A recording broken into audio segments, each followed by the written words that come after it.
Oke, kita akan belajar tentang ilmu kimia dan penerapannya. Ilmu kimia dan penerapannya yang dimaksud di sini adalah aplikasi daripada ilmu kimia ini. Ya, kira-kira nanti ilmu kimia ini bisa em, diterapkan di berbagai bidang, bidang apa saja, bidang kesehatan, bidang biologi, bidang pertanian, bidang industri rumah tangga, ya, kira-kira seperti itu. Itu yang akan kita pelajari pada hari ini. Nah, materi pembelajaran pada bab ini mengajak peserta didik untuk memahami bahwa ilmu kimia itu tidak terlepas dari kehidupan sehari-hari. Artinya um, di setiap kehidupan kita dalam kehidupan kita sehari-hari kita menemui kimia ya. Contohnya um, untuk membuat bangunan rumah ya, semen itu termasuk ada juga kimianya, atau makanan dan minuman yang kita makan setiap hari, baik itu merupakan makanan yang kemasan atau makanan atau minum atau makanan yang dimasak sendiri di dapur, itu juga pasti juga ada mengandung unsur-unsur kimia ya. Produk-produk kimia sangat mudah ditemukan misalnya pada makan dan minuman kemasan ya, seperti yang saya bilang tadi ya, obat-obatan, peralatan rumah tangga dari plastik ya, dan berbagai jenis sabun. Produk kimia adalah bahan atau barang yang mengandung bahan-bahan kimia dan dalam pembuatannya melalui proses kimia. Ilmu kimia berperan dalam pengembangan bidang-bidang lainnya, misalnya bidang kesehatan ya, dalam membuat obat, dan bidang biologi, bidang pertanian, dalam membuat pupuk, bidang ekonomi. Selain itu, ilmu kimia berperan erat dalam pemecahan masalah global dan iptek. Nah, kalau kita lihat dari skema ini, ilmu kimia itu ya dia berhubungan dengan pertanian, berhubungan juga dengan kesehatan, berhubungan dengan biologi, berhubungan dengan geologi, arkeologi, hukum dan industri. Nah, pada saat kegiatan pembelajaran perlu diingatkan kepada peserta didik.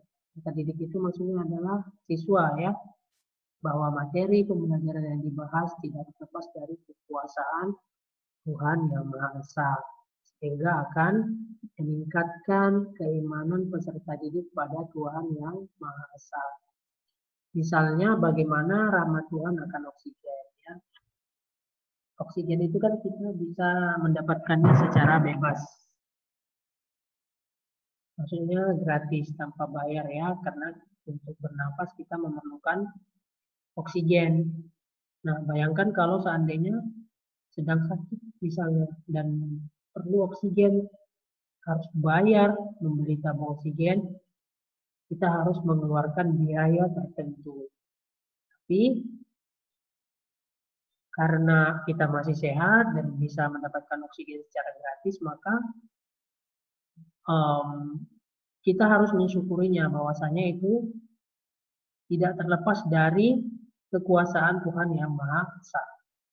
Nah, dan juga dalam proses pembelajaran ini diharapkan peserta didik atau siswa dapat memunculkan dan mengembangkan perilaku ilmiah, memiliki rasa ingin tahu, objektif, jujur, teliti, cermat, tekun, hati-hati, bertanggung jawab, terbuka, kritis, kreatif, inovatif, dan peduli lingkungan. Maksudnya begini, melalui pembelajaran kimia ini juga bukan hanya kalian diharapkan mengerti konten daripada ilmu kimia itu sendiri, itu saja. Tapi kalian juga harus mengembangkan sikap yang memiliki akhlak yang terpuji. Ya, karena orang atau siswa atau siapapun itu kalau dia pintar, dia mengerti, tapi dia tidak memiliki akhlak yang baik, itu percuma. Ya, jadi akhlak itu harus merupakan penekanan yang penting dalam setiap pembelajaran. Nah, dalam kehidupan sehari-hari banyak produk kimia yang kita gunakan seperti sabun. Kalau kalian mandi pasti harus menggunakan sabun dan odol atau pasta gigi. deterjen untuk mencuci, obat-obatan, pupuk ya di bidang pertanian, terutama juga dalam kebutuhan makanan yang menjadi bagian yang banyak dikembangkan, di antaranya makanan kemasan ya, atau pembungkusnya, mulai dari pembungkusnya maksudnya ini ya, makanan olahan sampai dengan pengawetannya. Ada makanan yang dibuat hari ini tapi bisa sampai tahan sampai 1 tahun ke depan atau 2 tahun ke depan. Itu harus menggunakan bahan pengawet dan itu semuanya berkaitan dengan kimia. Menurut kamu ya, menurut kamu, apakah ada kaitan antara pembuatan flash disk atau hard disk dan mobil listrik dengan ilmu kimia? Ya ini itu gambarnya ya. Kalau mobilnya seperti ini. Ini mobil listrik. Mereknya Tesla. Tapi jangan diragukan untuk kecepatannya. Mobil yang menggunakan energi listrik ini dengan mobil yang menggunakan bahan bakar minyak itu tidak kalah kecepatannya. Ya, memiliki kecepatan yang baik juga. Nah, para pakar ilmu kimia telah menggunakan teknologi tinggi untuk mengembangkan material baru dan juga memproses material yang terdapat di alam atau natural product. Material tersebut dijadikan fiber, pelapis, perekat, dan material-material dengan sifat-sifat listrik, magnetik, dan optik tertentu. Beberapa contoh material baru yang dapat memengaruhi dan efek kehidupan dan peradaban manusia pada masa sekarang dan akan datang. Misalnya sebagai berikut.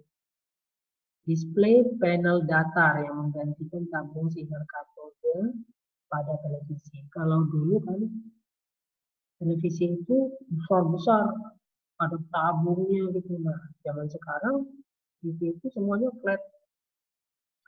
Itu juga merupakan peranan ilmu kimia dalam menemukan pengganti daripada tabung televisi itu sendiri gitu.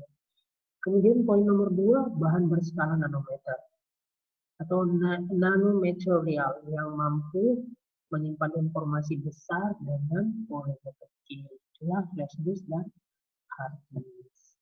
Material yang ketiga, material pengganti bagian-bagian tubuh atau biomaterial seperti penguat atau penyambung wujud dan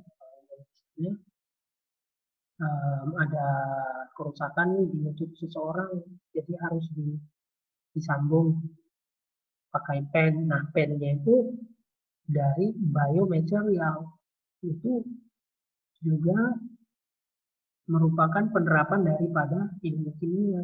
Kemudian poin keempat adalah baterai generasi baru dan desain sel bahan bakar yang memungkinkan munculnya mobil bertenaga listrik yang hebat energi dan ramah lingkungan. Tapi bagus, bukan berarti karena dia menggunakan daya tahan baterai dia kalah dengan mobil-mobil yang menggunakan bahan bakar minyak. Tidak, dia bisa kompetitif.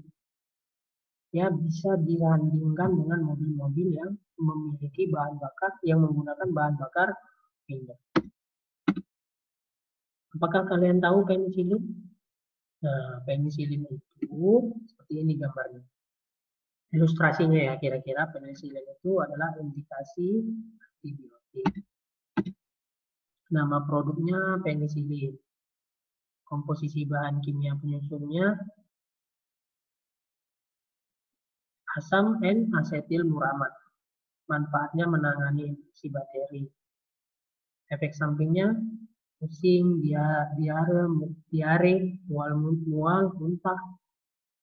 Nah, kelompok bahan kimia dalam produk kesehatan.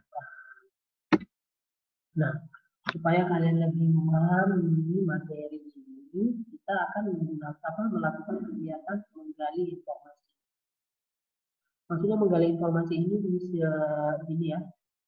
Siswa diwajibkan untuk mengumpulkan data dari kemasan produk-produk kimia yang ada di dalam rumah. Contoh, parfum, odol,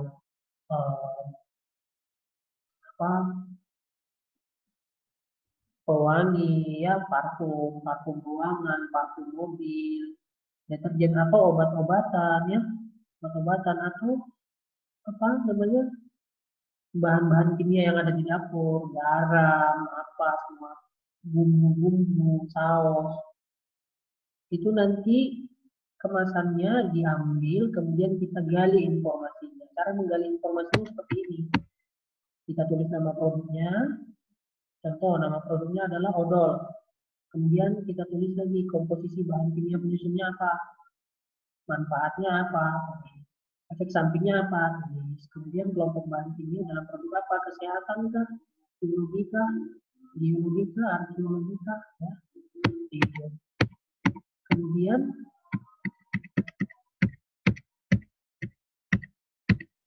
yang kedua adalah untuk mengerjakan yang tadi, siswa juga harus membaca dari sumber lain tentang bahan-bahan kimia dalam kehidupan sehari-hari dan tentang hakikat yang mungkin harus, ya, supaya bisa. Nah, berikut adalah beberapa contoh bahan-bahan kimia yang dapat kami temui dalam kehidupan sehari-hari. Tentu satu, deterjen, dua, pemutih pakaian, tiga, pestisida, empat, sirup, parfum, enam, minuman bersoda, tujuh, obat anti nyamuk, delapan, pasta gigi, sembilan, minyak angin, 10 sampai 11, pengambil warna. Nanti kalian kerjakan ya. Mulai dari sini atau mulai dari yang lain. Nah, untuk mengerjakannya, kalian klik link berikut atau copy dan paste link berikut pada browser kamu ya. Ini dia linknya. Oke, boleh pakai yang atas untuk kelas 10, kelas 10B untuk pakai yang di bawah. Terima kasih.